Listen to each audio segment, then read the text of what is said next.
aircraft sa Italy biglang nag-nosedive sa isang freeway. Nakaligtas naman kaya ang mga sakay nito?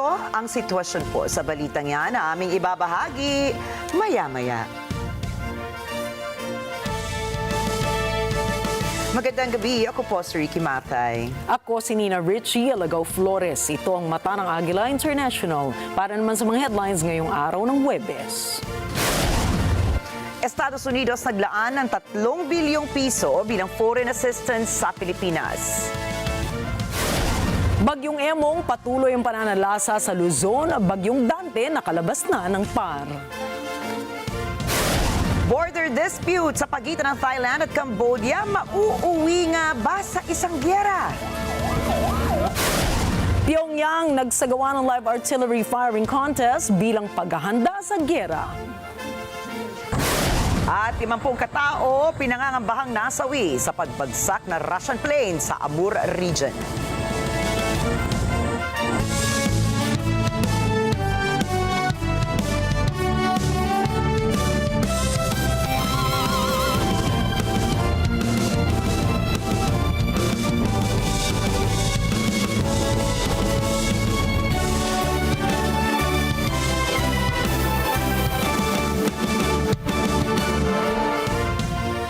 $60 million o mahigit 3 billion pesos po ang inilaan ng gobyerno ng Estados Unidos ang foreign assistance para suportahan ang mga programa ng Pilipinas sa enerhiya, maritime security at economic growth ng bansa. Ito rin ang maituturing na unang anunsyo ng foreign assistance ng US matapos itigil ng Washington ang karamihan sa mga foreign aid commitments nito noong Enero. Ipinahayag ng Estados Unidos ang naturang anunsyo matapos ang pagpupulong ni Pangulong Ferdinand Marcos Jr. at US State Secretary Marco Rubio sa Washington, D.C. Sa ngayon, nakikipag-ugnayan ang State Department sa US Congress para isapina ng 825 million pesos na alokasyong pondo para suportahan ang mga investments sa transportation, logistics, energy at semiconductor industry sa Pilipinas. Target nito na palakasin ang mga infrastructure sa Luzon Economic Corridor na isang mahalagang tulay na nag-uugnay sa mga major growth hubs sa bansa. Samantala, inaasahan na sa mga susunod na linggo ay makikipagkita si PBBM sa Silicon Valley para suyuin ang mga semiconductor industry players at key private sector stakeholders na mamuhunan sa Luzon Corridor.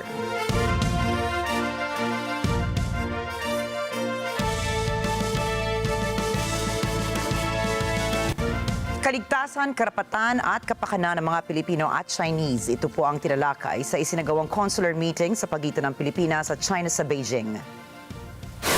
Pinangunahan ni Foreign Affairs Assistant Secretary of Consular Affairs Maria Antonina Mendoza Oblena at Chinese Foreign Ministry Director General for Consular Affairs Long Xiao ang consultations sa pagpupulong. Dito kapwa nila kinilala ang iilang siglong tagal ng pagkakaibigan ng Pilipinas at ng China. Sa pagpupulong, kanilang tinalakay ang law enforcement cooperation, trade and investment at tourism ng dalawang bansa. Higit pa rito ay kanila ring binigyan diin ang kahalagahan ng pagpuksa sa mga transnational crimes para matiyak ang kaligtasan ng kanilang mga mamamayan. Matatandaang pinag-iingat ng Beijing ang mga Chinese na may balak na mag-aral sa Pilipinas dahil sa umano'y hindi maayos na lagay ng seguridad sa bansa. Tinawag naman ito ng Department of Foreign Affairs na mali at mapanlinlang dahil maling pagsasalarawan ito umano sa kasalukuyang sitwasyon sa Pilipinas. Sa kabila naman po nito, nananatiling committed ang Pilipinas na idaan sa diplomatikong pamamaraan ang pagresolba sa ganitong mga usapin sa pagitan ng Manila at ng Beijing.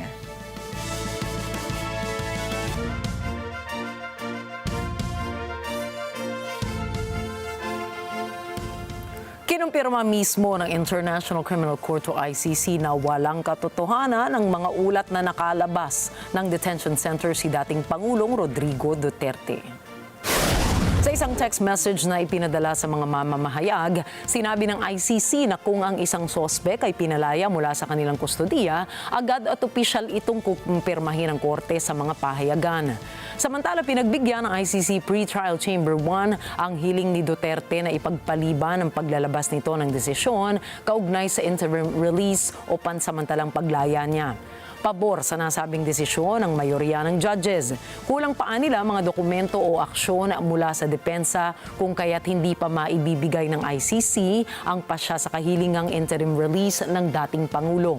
Sinabi rin ng korte na may karapatan si Duterte na humiling ng conditional release at maaari niya itong gawin kahit kailan bago magsimula ang paglilitis sa kanyang kasong crimes against humanity. Nakatakda na sa buwan ng Setyembre ang kanyang confirmation of charges hearing. Tutukuyin dito ng ICC judges kung may sapat bang ebidensya ang prosekusyon para ituloy sa formal na paglilitis ang kanyang kaso. Umabot na po sa halos 4 na bilyong piso ang estimated na danyo sa infrastruktura na iniwan ng pinagsamang epekto ng mga bagyong Krising, Dante, Emong at ng Habagat ayon po yan sa Department of Public Works and Highways o DPWH. As of July 23, nasa 3.75 billion pesos na ang partial cost damage na iniwan ng kalamidad, kung saan 3.24 billion pesos ay flood control structures, 483.69 million pesos sa national roads at 24.48 million pesos sa national bridges. Kabilang sa mga apektadong infrastruktura ay nasa Ilocos Region, Central Luzon, Mimaropa, Western Visayas at Negros Island Region. Samantala, binuksan na ng DPWH Quick Response Teams ang 35 national road sections habang nananatiling hindi madaanan naman ang 5 kalsada sa Cordillera Administrative Region, Ilocos Region, Central Luzon at Calabarzon dahil sa pagguho ng lupa. Naglabas ang Department of Health ng listahan ng mga essential medicines na sakop ng price freeze sa mga lugar na nagdeklara ng state of calamity. Kabilang rito ang nasa 148 mga gamot katulad ng mga anesthetics, analgesics at iba pa. Ang price freeze ay epektibo sa loob ng 60 araw maliban kung alisin ito ng Pangulo ng mas maaga. Hinihimok naman ang mga consumers na i-report sa kagawaran ang anumang kaso na overpricing sa kanilang hotline o kaya sa contact number ng Department of Trade and Industry. Sa ngayon, nasa 40 mga lugar na sa bansa ang nagdeklara ng state of calamity dahil sa epekto ng bagyong Krising, Dante, Emong at pati na rin ng Habagat. Umabot na sa 12 katao ang nasawi mula sa pananalasa ng bagyong Krising, Dante, Emong at epekto ng habagat sa Pilipinas. Ayon po yan sa National Disaster Risk Reduction Management Council o NDRRMC. Sa situational report, 2 sa mga nasawi ang kumpirmado habang ang 10 rito ay patuloy na biniberipika pa ng ahensya habang 8 individual naman ang napaulat na nawawala. Sa ngayon, nasa mahigit 700,000 families o katumbas po yan na mahigit 2 milyong individual ang apektado ng sama ng panahon. Samantala, iniestimang nasa 366.77 million pesos na ang naitalang danyos sa agrikultura habang nasa 3.77 billion pesos naman ang pinsala sa infrastruktura. Maigi namang binabantayan ngayon ang pag-asa si Bagyong Emong sa loob ng Philippine Area of Responsibility o PAR. Sinabi ni Pag-asa Weather Specialist Benison Estareja, huling namataan si Bagyong Emong sa coastal waters ng Burgos, Pangasinan kaninang alas 4 ng hapon. Meron itong maximum sustained winds na 120 km per hour at gustiness na aabot sa 150 km per hour. Inaasahan na tatahakin ito ang daang pahilaga ng Luzon at magiging low pressure area paglabas nito sa PAR sa araw ng Sabado. Samantala, nakalabas na si Bagyong Dante kaninang alas 3 ng hapon habang naging Bagyong Crosas naman ang dating LPA na nasa labas ng PAR. Sa ngayon, nakataas ang Tropical Cyclone Wind Signal number 4 sa mga sumusunod na lugar, southwestern portion ng Ilocos Sur at northwestern portion ng La Union. Signal number 3 naman sa kabuuan ng Ilocos Sur, sa kabuuan ng La Union, sa northern and western portions of Pangasinan, sa southern portion of Abra, western portion ng Mountain Province at sa western portion naman ng Benguet. Nasa signal number 2 naman ang mga lugar na mababasa nyo sa inyong screen. At narito naman ang mga lugar na nasa signal number 1.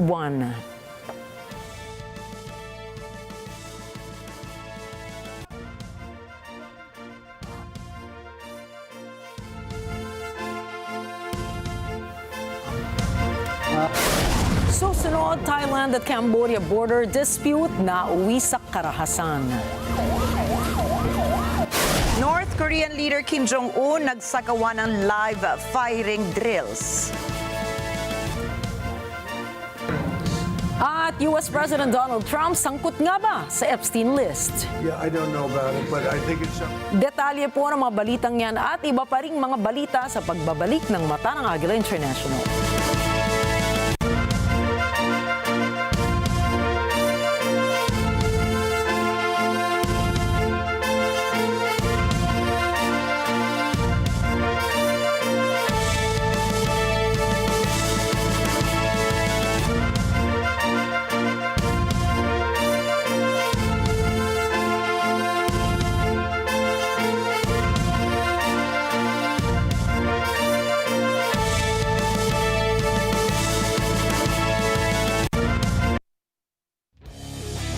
The NET25 Family Fun Run 2025 is brought to you by our Platinum sponsors.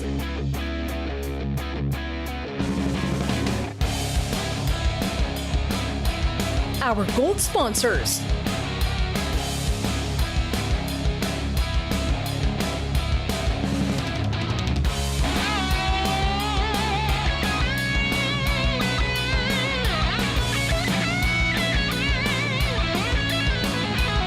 Our Silver sponsors.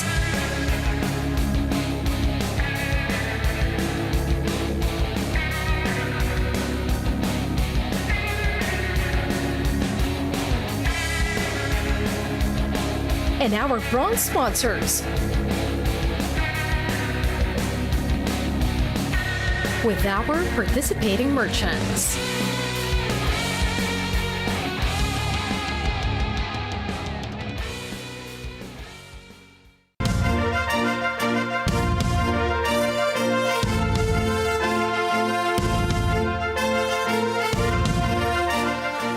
Patay ang nasa 12 katao matapos mauwi sa palitan ng pamamaril at pambobomba ang umiigting na border disputes sa pagitan ng Thailand at Cambodia. รายงานเมื่อประมาณ 8 โมงกว่าเมื่อเช้านี้นะครับก็มีเสียงปืนเกิดขึ้นขณะนี้เรากำลังเข้าไปดูรายละเอียดนะครับพื้นที่เขากำลังทำงานนะครับแต่ว่าขอทราบรายละเอียดก่อนนะครับเพราะว่าสถานการณ์ตอนนี้มันก็ต้องระมัดระวังนะครับด้วยความระมัดระวังและรอบคอบแล้วก็ต้องปฏิบัติตามหลักการของกฎหมายระหว่างประเทศนะครับ Ayon sa Thai Defense Ministry, 6 na fighter jets ang kanilang inatasang magpatrolya sa naturang disputed area na pinag-aagawa ng dalawang bansa. Isa naman rito ay kanilang iniulat na matagumpay na binomba ang isa nilang target. Kinunde na naman ng Cambodia ang naturang pambobomba ng Thailand sa isang major road ng Cambodia kung saan tinawag nila itong malaking paglabag sa soberanya at integridad ng Cambodia. Currently, the Cambodian side has deployed heavy weapons, such as the M21 multiple rocket launchers and 122mm artillery, causing damage to Thai civilian homes and public facilities along the border, including their residential houses, as well as the border area development center in Gapchung district in Surin province. The Thai side has evacuated civilians from affected areas for safety. However, there have been 3 serious injuries, including a 5-year-old boy and 1 death reported in the Phnom Dong Rap border community in Surin province. Ito na ang pinakamalaking pag-atake na isinagawa ng Thailand matapos ang ilang linggong pagtaas ng tensyon sa pagitan ng dalawang bansa.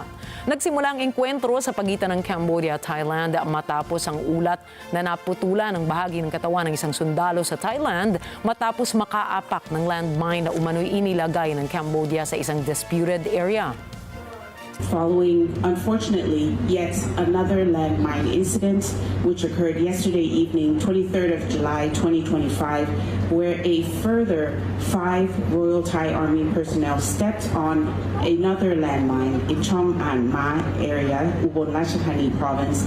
Again, the Ministry of Foreign Affairs condemns in the strongest terms this act as an egregious violation of Thailand's sovereignty, territorial integrity, and the Ottawa Convention. Iniulat naman ng Thai Defense Ministry ang pagkasawi ng 12 katao. 11 rito ay sibilyano non-combatants at nasa 31 naman na tao ang sugatan. Wala namang opisyal na bilang ng nasawi o nasugatan na inilabas sa panig ng Phnom Penh. Ilang dekada nang pinag-aagawan ng parehong bansa ang ilang parte ng kanilang 817-kilometer shared border na madalas ay nauuwi sa engkwentro ng kanilang mga militar. Ang pinakahuling nangyari ay ito noong one-week war sa pagitan ng dalawang bansa noong taong 2011.ยังไม่ใช่เรื่องการประกาศสงครามตอนนี้เป็นเรื่องการปะทะกันแล้วก็พยายามจะหาข้อยุตินะครับสิ่งที่สำคัญก็คือเรายืนหลักที่ว่าเราจะป้องกันอธิปไตยของประเทศแล้วก็ป้องกันตัวเองนะไม่ให้ถูกลุกลามและไม่ให้ประชาชนเราประสบปัญหาเราไม่ยอมสูญเสียอธิปไตยของประเทศเรานะครับเราปกป้องตัวเราเองอย่างเต็มที่แล้วอยากให้พี่น้องประชาชนและรัฐบาลจะรับผิดชอบดูแลพี่น้องประชาชนอย่างเต็มที่นะครับแล้วก็กระทำทุกอย่างเท่าที่เงื่อนไขเราทำได้อย่างสุดความสามารถ Nagsagawa ng fighting contest sa mga artillery units ng North Korea bilang paghahanda sa gera. Pinangunahan ito ni Republic of North Korea dictator Kim Jong-un kasunod ng pagpapadala ng sundalo ng North Korea upang tumulong sa opensiba ng Russia laban sa Ukraine. Nakapagpadala na ng halos 10,000 mga sundalo ang North Korea sa front lines ng naturang gera, ayon po yan sa ulat ng South Korea at Western intelligence agencies. Umabot naman sa 600 mga North Korean soldiers ang nasawi sa digmaan. Inanunsyo rin ng NOCOR na kasalukuyan silang bumubuo ng bagong Navy destroyers na inaasahang matatapos sa October 2026. Noong nakaraang taon lamang ay nagkasundo ang dalawang heavily sanctioned nations na magtulungan sa pagpapaigting ng kanilang mga militar. Napuno ng tensyon ang naganap na European Union Summit sa China. Iyan ay kasunod ng pag-ungkat sa mga issue at trade conflict sa pagitan ng Europa at China sa pangunguna ni European Commission President Ursula von der Leyen at European Council President Antonio Costa. And our relationship is one of the most important and consequential in the world. In fact, in terms of total trade, the European Union is China's largest trading partner, and China is the EU's third. Our bilateral trade in goods now exceeds 2 billion euros per day. Europe has supported China's economic developments for decades and continues to do so. As our cooperation has deepened, so have the imbalances. We have reached an inflection point. Rebalancing our bilateral relations is essential because to be sustainable, the relations need to be mutually beneficial. And to achieve this, it is vital for China and Europe to acknowledge our respective concerns and come forward with real solutions. Binatikos rin ni Chinese President Xi Jinping ang mga aksyon na ginagawa ng European Union laban sa Beijing. 国际形势越是严峻复杂，中欧要加强沟通，增进互信，深化合作，以稳定健康的中欧关系为世界提供更多稳定性和确定性。下一个。 Inaasahang tatalakayin din sa summit ang produksyon ng electric vehicles at ang distribusyon ng rare earth metals ng China. Ilang oras matapos ang peace talks sa pagitan ng mga kinatawan ng Russia, Ukraine at Ukraine sa Turkey, nagpalitan muli ng mga bihag ang Moscow at Kyiv. Aabot sa 250 prisoners of war o POWs ang kabilang sa isinagawang palitan ng bihag sa may border ng Ukraine malapit sa Belarus. Ayon kay Ukrainian President Volodymyr Zelensky, nanggaling ang mga binihag ng Russia sa iba't ibang unit ng kanilang frontline. Ilan-anya sa mga nakauwing POWs ay mahigit 3 taon ng bihag ng Russia. Sinabi rin ni Zelensky na kaagad nilang binigyan ng suporta at tulong medikal ang mga dumating na bihag. Samantala, kinumpirma ni Vladimir Medinsky, leader naman ng Russian delegation sa Turkey, na sumang-ayon sila na magkaroon muli ng prisoner exchange sa mga susunod na panahon. Handa rin anya ang Moscow na ibalik sa Kyiv ang halos 3,000 labi na mga sundalo nito. Далее, не определяя конкретных сроков, это связано с рядом технических моментов, наличие рефрижераторов, специального автотранспорта. Но мы на украинской стороне наличие. Но мы предложили Украине передать еще 3000 тел погибших украинских военнослужащих. Как только технически украинская сторона будет готова их принять, останки погибших с помощью Красного Креста будут Украине переданы. May go signal na ng gobyerno ng United Kingdom ang pagtatayo ng Sizewell C nuclear power plant sa Eastern England. Ito ay matapos magkasundo mga investors sa pondong 38 billion pounds o 51 billion US dollars. Magkakasama sa nasabing proyekto ang Estado ng Britain, La Caisse ng Canada, EDF ng France, UK energy firm Centrica at Amber Infrastructure. Really excited today to be able to announce the final investment decision for Sizewell C.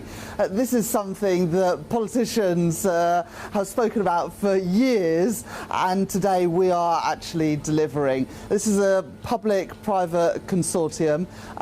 We as a government are putting in money, but that means that government taxpayers can get a return on that investment, but it's also backed by EDF, by Centrica, the owners of British Gas, and by one of the big Canadian pension funds. So this has got both public and private backing, and it's possible because of the decisions that I made in the budget and the spending review to boost our energy security, to invest in cleaner, cheaper energy, so that we're not at the mercy of foreign dictators for our basic energy needs anymore. Maraming bansa sa Europa ang nais magtayo ng mga bagong energy plants para palitan ang mga lumang planta at para palakasin ang seguridad sa enerhiya sa rehiyon. Inaasahan din na 10,000 trabaho ang maiaalok ng Sizewell C nuclear plant habang itinatayo ito. Nanawagan ng World Health Organization o WHO sa Israeli military na palayain na ang staff member nito na nakadetine sa Gaza. Isang agarang tigil putukan din nila ang kailangan para maipadala na ang tulong medikal sa naturang lugar. Narito pong report ni Emmy Capilita Roja. Noong Lunes, sinabi ng World Health Organization na inatake ng Israeli military ang tinutuluyan ng staff nito at nilooban ang main warehouse ng ahensya sa Deir al-Bala sa Gaza. Dahil dito, sinabi ng UN na nakompromiso ang operasyon nito sa teritoryo. Ayon kay WHO spokesperson Tarik Yasarevic, na kinwestiyon ng Israeli military ang mga lalaking residente ng UN. Hinubaran at pinosasan. Tinangay rin ang isa sa staff nito. The house where WHO staff is residing has been attacked. Israeli military moved into the premises. They ordered women and children to leave on foot. Then they sort of interrogated, stripped, handcuffed male residents, and one of our staff is still detained. We don't know what other charges. We demand his release. But again, this really is in the context of a horrific humanitarian situation in Gaza, where we are trying to support almost non-existent health system. Dagdag ni Yasarevic, ninakawan din ang kanilang warehouse at dahil dyan, pati supply medical ay tinangay at walang iniwan. The warehouse that was in a vicinity, and it was one of our main warehouses in Gaza, has also been damaged in an attack, and then desperate crowd came and looted it. So whatever we had there in terms of medical supplies is now gone, and we cannot we cannot channel it to existing health facilities, and we are unable to bring new supplies in. Isinalaysay ni Yasarevic ang pinagdaraanan ng health workers na nais tumulong sa Gaza. Gayon din ang lagay ng mga nais sanang umasiste sa teritoryo. According to the Ministry of Health, 1,500 health workers have been killed during this war. More than 330 are still in detention. So that really deprives people of Gaza of receiving medical care. And then when we try to bring foreign medical teams, as we try to do, to set up field hospitals, we have seen in the recent months increase in denial of visas. So since March, 58 international health professionals, including surgeons and specialists in certain areas, have been denied visa and have not been able to come and provide health services to people of Gaza. Sa kabila ng mga paghihigpit na ito, ayon kay Yasarevic, patuloy ang kanilang pag-asa na makatulong sa mga nangangailangan sa anumang bagay na pinapayagan. We'll do whatever we can. And this was what we have been trying to do all these months. Every morning, our teams would send requests to move from our place to some hospital, some health center to provide support. Many of these requests for missions to hospitals have been denied. But what we can do is really be there and do whatever it is possible, whatever Israel allows us to do. But for that, we need humanitarian space that it's not existent, and it's even more shrinking every day. We need ceasefire, and we need that access so we can support a really incredible work of health workers in Gaza who, despite being victims themselves of this war, are still trying to provide some sort of services to their community. Puno ng Palestinians na inilikas ang Deir al-Bala. Ito ay sa paglipas ng 21 buwan na labanan sa Gaza. Daan-daan sa mga ito ay umalis mula sa kanluran o katimugan matapos mag-issue ng evacuation order ang Israel. Nagbanta ito na wawasakin ang infrastruktura at kakayahan ng Hamas sa teritoryo. Emi Kapilita Roja para sa mata ng Agila International, trusted, connected, on point. Samantala, ubos na ang supply ng pagkain pati medical supplies sa Gaza. Kaya babala ng World Food Program o WFP nakararanas na mga residente doon ng isang nakababahalang desperasyon dulot ng mass starvation. Narito ang report ni Terilyn Cunanan. Noong Miyerkules, nagbabala si World Food Program Emergencies Director Ross Smith na may kalahating milyon mga tao sa Gaza ang ngayon namumuhay sa malatag salat ng kondisyon. Sa Rome, sinabi ni Smith na ayon sa WFP team sa teritoryo, sangkatlo ng populasyon ng Gaza ang hindi kumakain ng ilang araw. At nasa 100,000 kababaihan at kabataan ang nagdaranas ng matinding malnutrisyon. Well, the biggest risk is that people will starve to death. We see the same reports that you can see of people dying of starvation, dying of malnutrition, and this situation will only deteriorate and get much worse. So by far, this is our biggest concern and the biggest risk. Ang komentong ito ni Smith ay sa gitna ng magkasamang pahayag ng 111 humanitarian and rights organizations na hinihimok ang mga gobyerno na kumilos. Nagbabala rin ang mga ito na kumakalat ang mass starvation habang nakabinbin ang truck-truck ng pagkain, tubig at gamot sa labas ng teritoryo. Dagdag ni Smith, hinaharangan ng limitadong access ang abilidad ng WFP na mag-deliver ng tulong. Sa kabila ng panawagan ng mga bansa na lawagan ang daloy ng aid, walang nakikitang pagtugon ang ahensya sa loob ng Gaza. Is that we have a minimum set of requirements to be able to operate inside Gaza. We need to be able to move at scale, so it means we need to be able to move sufficient assistance, humanitarian assistance, food aid to meet the needs of people there. We need to be able to reach people where they are.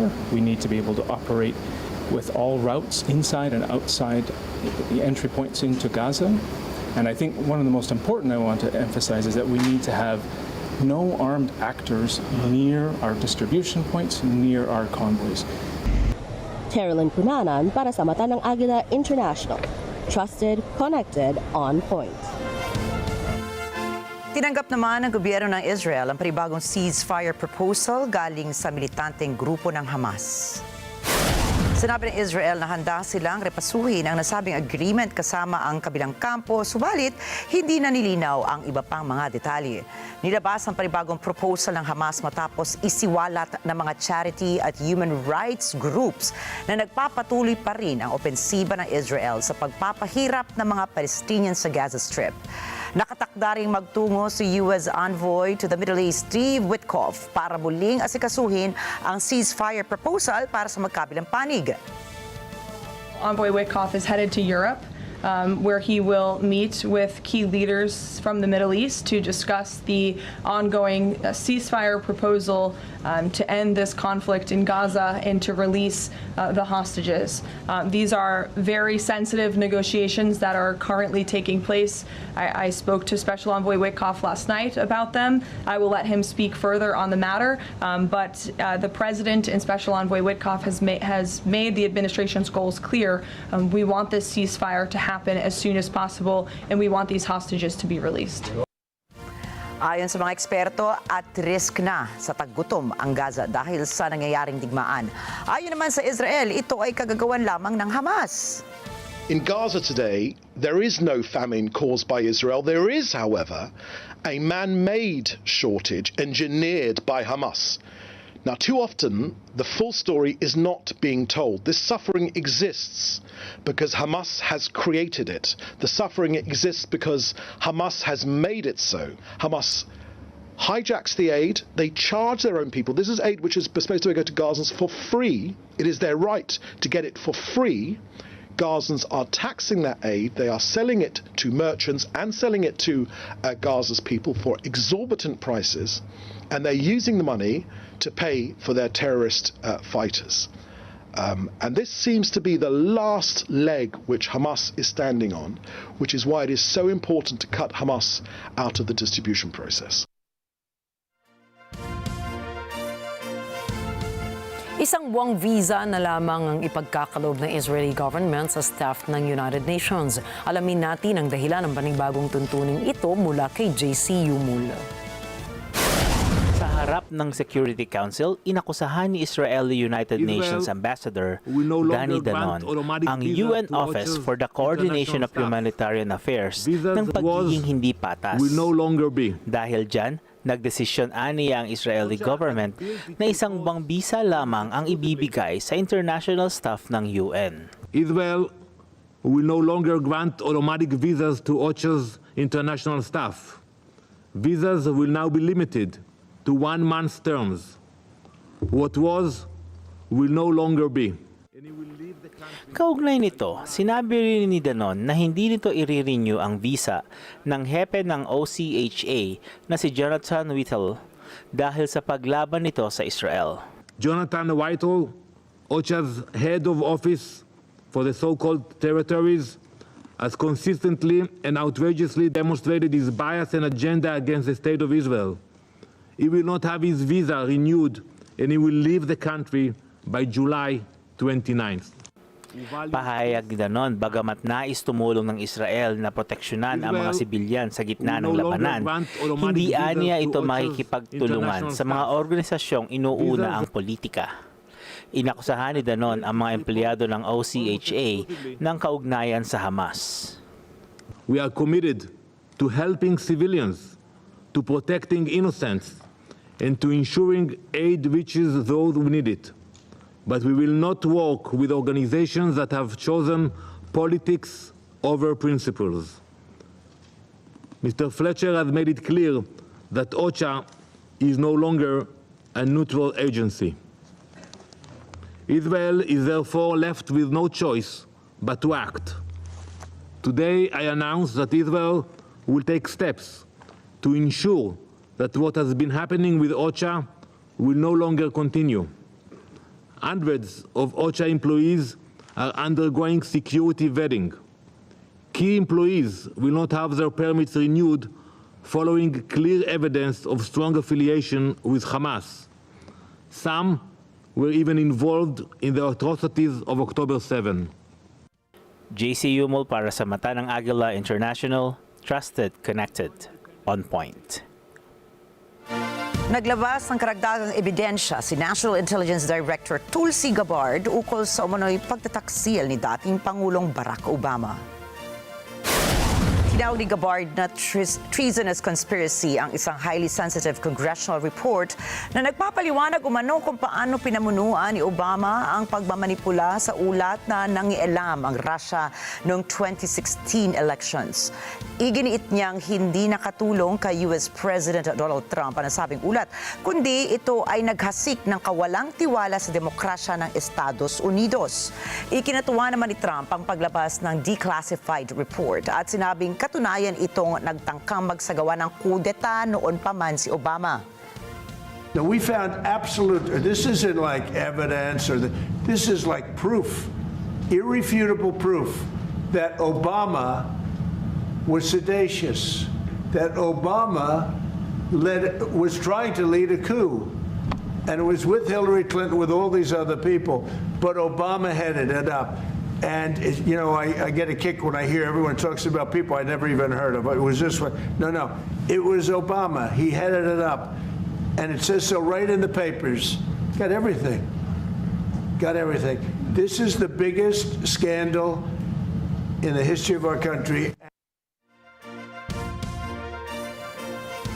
Nag-issue ng sabpina ang U.S. House Oversight Committee at inatasan ng Department of Justice na isumiting lahat ang mga dokumento na may kinalaman sa Epstein files. Inaprubahan din ng komite ang isang mosyon na ipasabpina ang ilang matataas na opisyal ng Democratic Party, kabilang na si dating Pangulong Bill Clinton.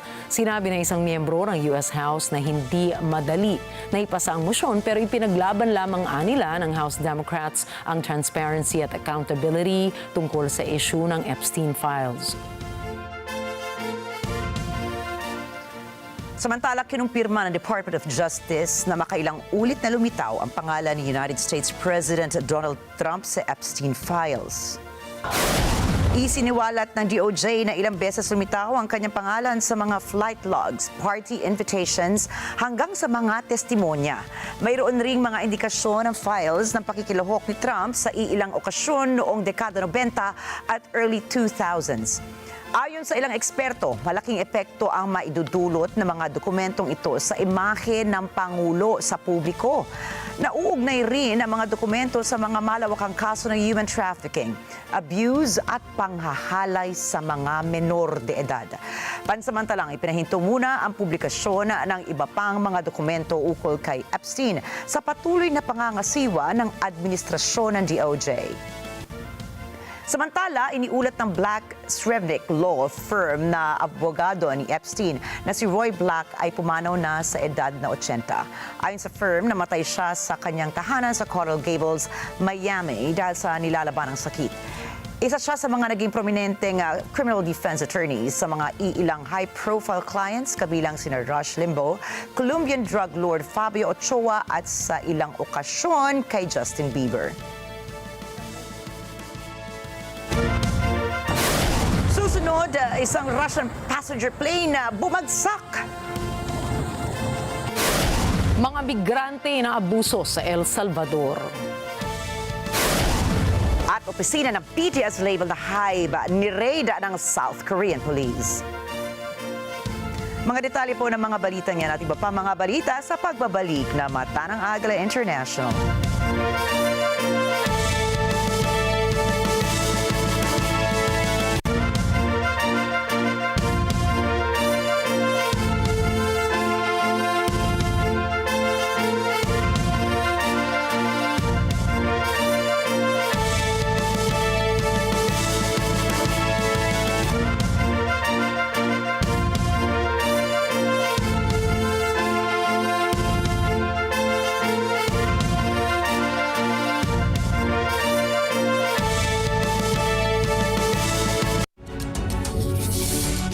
When a story starts with faith, it can only grow further and stronger.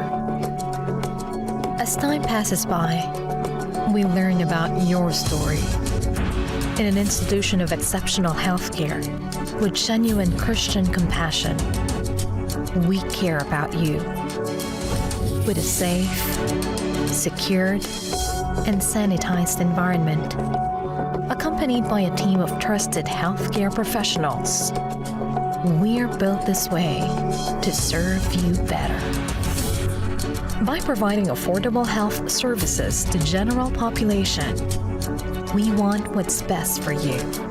Because at New Era General Hospital, everyone matters.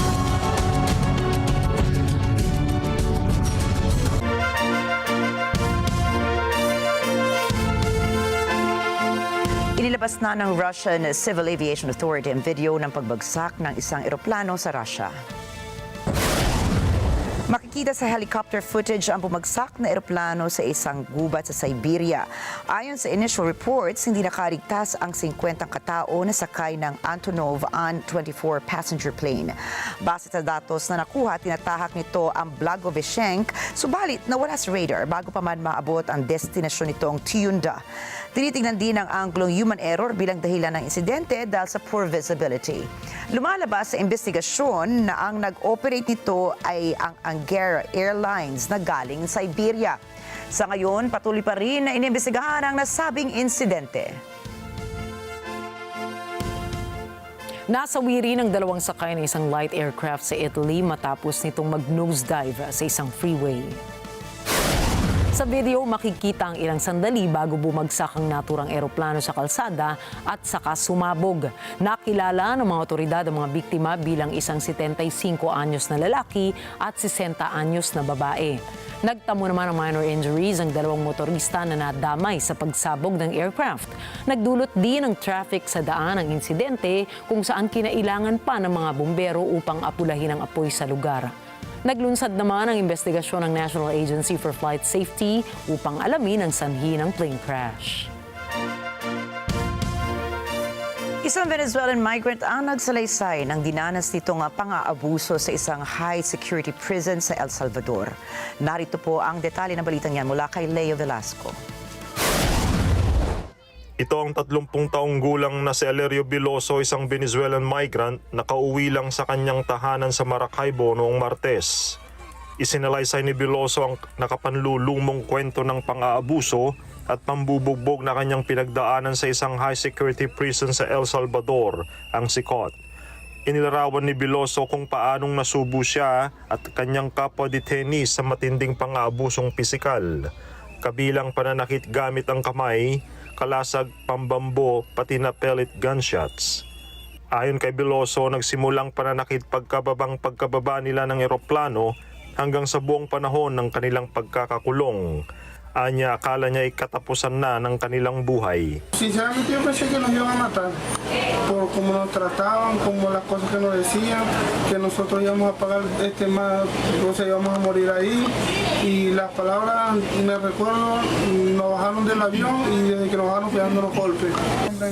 Taliwas ito sa unang inasahan ni Biloso na pagtrato sa kanila. Kabaliktaran ng respeto ang anyay kanilang pinagdaanan. Al principio pensamos que nos iban a respetar porque pensamos que como somos personas de otro país nos iban a tratar diferente, pero no fue así. Sí, o sea, hicieron todo lo que quisieron. Hubieron compañeros que le rompieron los dientes a golpes, a otros le dieron un disparo encima de la ceja, a otros le abrieron un hueco por aquí, por las verijas, otros fueron disparados en la espalda, en el pecho. Subalit ngayong nakalaya na si Biloso, sinalubong siya ng kanyang pamilya, mga kaibigan at kapitbahay ng lobo at karatula at bandera ng Venezuela. Diniport ang Venezuelans mula sa US papuntang El Salvador noong Marso 2025. Ito ay matapos gamitin ni US President Donald Trump ang 1798 Alien Enemies Act upang alisin ang pinag-iinalaang mga miyembro ng Tren de Aragua Gang nang hindi susundin ang standard immigration procedures. Si Biloso ay isa sa 252 Venezuelans na dinitina sa El Salvador at ibinalik sa Venezuela noong Biyernes na bahagi ng palit bilanggo. Mula nang makauwi si Biloso, tumatanggap ito ng pagsusuring medikal at nakikipag-usap sa mga otoridad. Leo Velasco para sa mata ng Agila International. Trusted, connected, on point. Tuloy na tuloy 5 araw na junior doctor strike sa England ngayong linggo. Ayon sa trade union, hindi sapat ang ipinangakong dagdag sahod ng gobyerno. Hindi rin nila napabuti ang kanilang kondisyon sa trabaho. Narito ang report ni Raisa Mangilit. Nagkasundong magprotesta ang junior doctors na kilala rin bilang resident doctors. Ayon sa mga ito, hindi sapat ang ipinagkaloob na 5.4% na dagdag sahod ng gobyerno.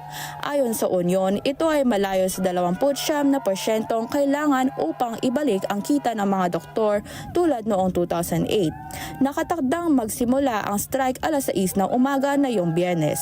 Bigo ang mga pag-uusap sa pagitan ni Health Minister Wes Streeting at mga opisyal na gobyerno nitong mga nakaraang araw. Ayon kay Streeting, papwersyon lamang ng strike ang pag-aalaga sa mga pasyente. Anya, dagdag pressure lamang ang hatid ng mga protesta sa National Health Service ng Estado. Dagdag ni Streeting, wala namang mawawala sa British Medical Association kung ipagpaliban ang strikes upang mapag-usapan ang isang kasunduan ukol sa pagpapabuti ng kapakanan ng mga doktor. Ayon sa asosasyon, nananatiling bukas ang pinto nito, subalit dapat anyay kabilang sa mga dialogo ang pasahod. Raisa Mangilit para sa mata ng Agila International, trusted, connected, on point. Ibinahagi ng United Nations ang saloobin nito ukol sa muling pagkalas ng Estados Unidos sa United Nations Educational, Scientific and Cultural Organization o UNESCO. Ang pag-alis ng Estados Unidos sa UNESCO ay ikalawang beses na nitong ginawa. Narito ang detalye mula kay Bernhard Gonzaga. Ayon kay spokesperson for UN Secretary General Antonio Guterres, Stefan Dujarric, lubhang ikinalulungkot ni Guterres ang pag-alis ni Pangulong Donald Trump mula sa UNESCO, ang ahensyang pangkultura at pang-edukasyon ng UN. Most of you must have seen this morning that in a statement issued by Audrey Azoulay, the Director General of UNESCO, she said she deeply regretted the decision of the United States to withdraw once again from the organization she leads. She added that in the past years, UNESCO has stepped up efforts to take action wherever the agency's mission could contribute to peace. And of course, the Secretary General joins her in deeply regretting the decision by the United States. Ang hakbang na ito ay ginawa na noon ng unang termino ng Administrasyong Trump na binaliktad ni dating Pangulong Joe Biden. Ang pag-atras ng US mula sa ahensya ay epektibo sa katapusan ng susunod na taon. Ang Paris-based agency na ito ay itinatag pagkatapos ng World War II upang isulong ang kapayapaan gamit ang kooperasyong international sa edukasyon, siyensya at kultura. Ang hakbang na ito ni Trump ay sinasabing ayon sa America First Foreign Policy. Kabilang sa tuntunin ito ang malalim na pag-aalinlangan sa multilateral groups tulad ng United Nations, World Trade Organization, pati na sa NATO alliance. Inakusahan ng US State Department ang UNESCO ng pagsuporta sa nito'y globalist ideological agenda para sa pagsulong ng mundo na kontra America First Foreign Policy. Dagdag nito, ang desisyon ng ahensya na tanggapin ang Palestinians bilang member state ay kontra sa US policy at nagsusulong ng anti-Israel rhetoric. Tugon ni Dujarric, hindi nito lubos na nauunawaan ang konseptong tinutukoy ng US na globalist agenda. I don't really understand what a globalist agenda is. I think every member state has had some complaint about the way the organization as a whole, the whole UN agency system works. I think our comment to every member state is participate if you want to change things. Bernhard Gonzaga para sa mata ng Agila International. Trusted, connected, on point. Simula ng sumiklab ang laban ng Israel at Hamas sa Gaza ay pumalo na sa higit 59,000 ang bilang ng mga nasawi. Nasa 142,500 naman ang naiulat na nasaktan. Narito po ang report ni Thomas I. Likeness. It seemed the nightmare couldn't possibly get worse. And yet it does. That's UN High Commissioner on Human Rights, Volker Turk. And that's how he describes the latest Israeli military action in Deir el-Bala, where a World Health Organization staff residence and warehouse came under attack. Added to the constant displacement of people who are shuffled from one place to another is the shortage of food and medical supplies. UN Secretary General Antonio Guterres says no one is immune to the food shortage. Malnourishment is soaring. Starvation is knocking on every door. Juliet Touma of the UN Palestinian Refugee Agency says the food shortage is taking a toll on aid workers. You know, people like doctors, nurses, as well as journalists who are in Gaza to report on the situation. Many are now fainting due to hunger and exhaustion while performing their duties, reporting atrocities or alleviating some of the suffering. And Touma says seeking food has become a deadly task. More than 1,000 starving people have been reported killed since the end of May. The so-called DHF distribution schemes is a sadistic death trap. Snipers open fire randomly on crowds as if they're given a license to kill. One agency, the Norwegian Refugee Council, says it's run out of supplies and some of its staff is now starving. Jan Egeland says aid trucks are just not getting through, and he accuses Israel of paralyzing his agency's work. We're not used to a government supported by Western capitals systematically starving entire populations. In Israel, the famine in Gaza sparked a protest in Tel Aviv on Tuesday. Demonstrators taking to the streets carrying bags of flour and pictures of malnourished Palestinian children. We came here today, both Jewish and Palestinian citizens of Israel, to protest against the dire humanitarian catastrophe in the Gaza Strip and against our government's policy of starvation. We ask for immediate ceasefire to stop what is happening right now in Gaza. That ceasefire seems to be as far off as ever. Thomas I. Likeness, Matanang Agila International. Trusted, connected, on point.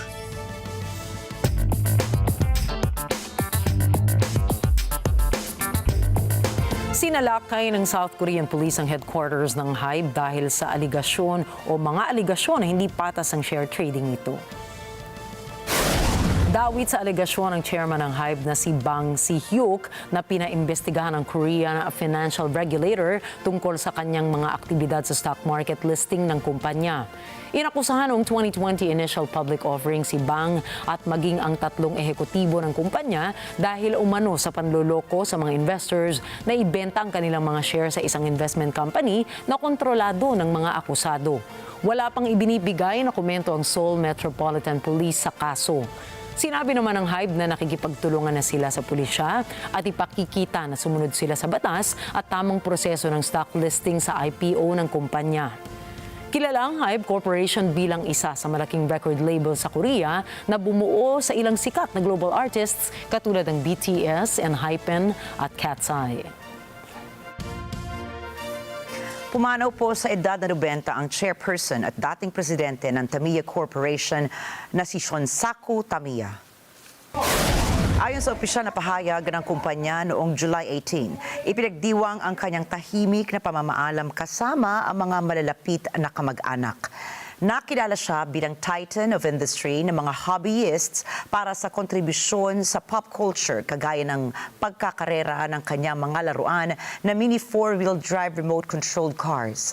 Kasama rin ang iba pang Tamiya plastic models na kalaunay naging pandaigdig ang pangalan sa precision scale models at Tamiya RC cars. Sumikat ang mga karera nito na naging bahagi ng kabataan ng milyong-milyong kabataan Pilipino at mga Asyano.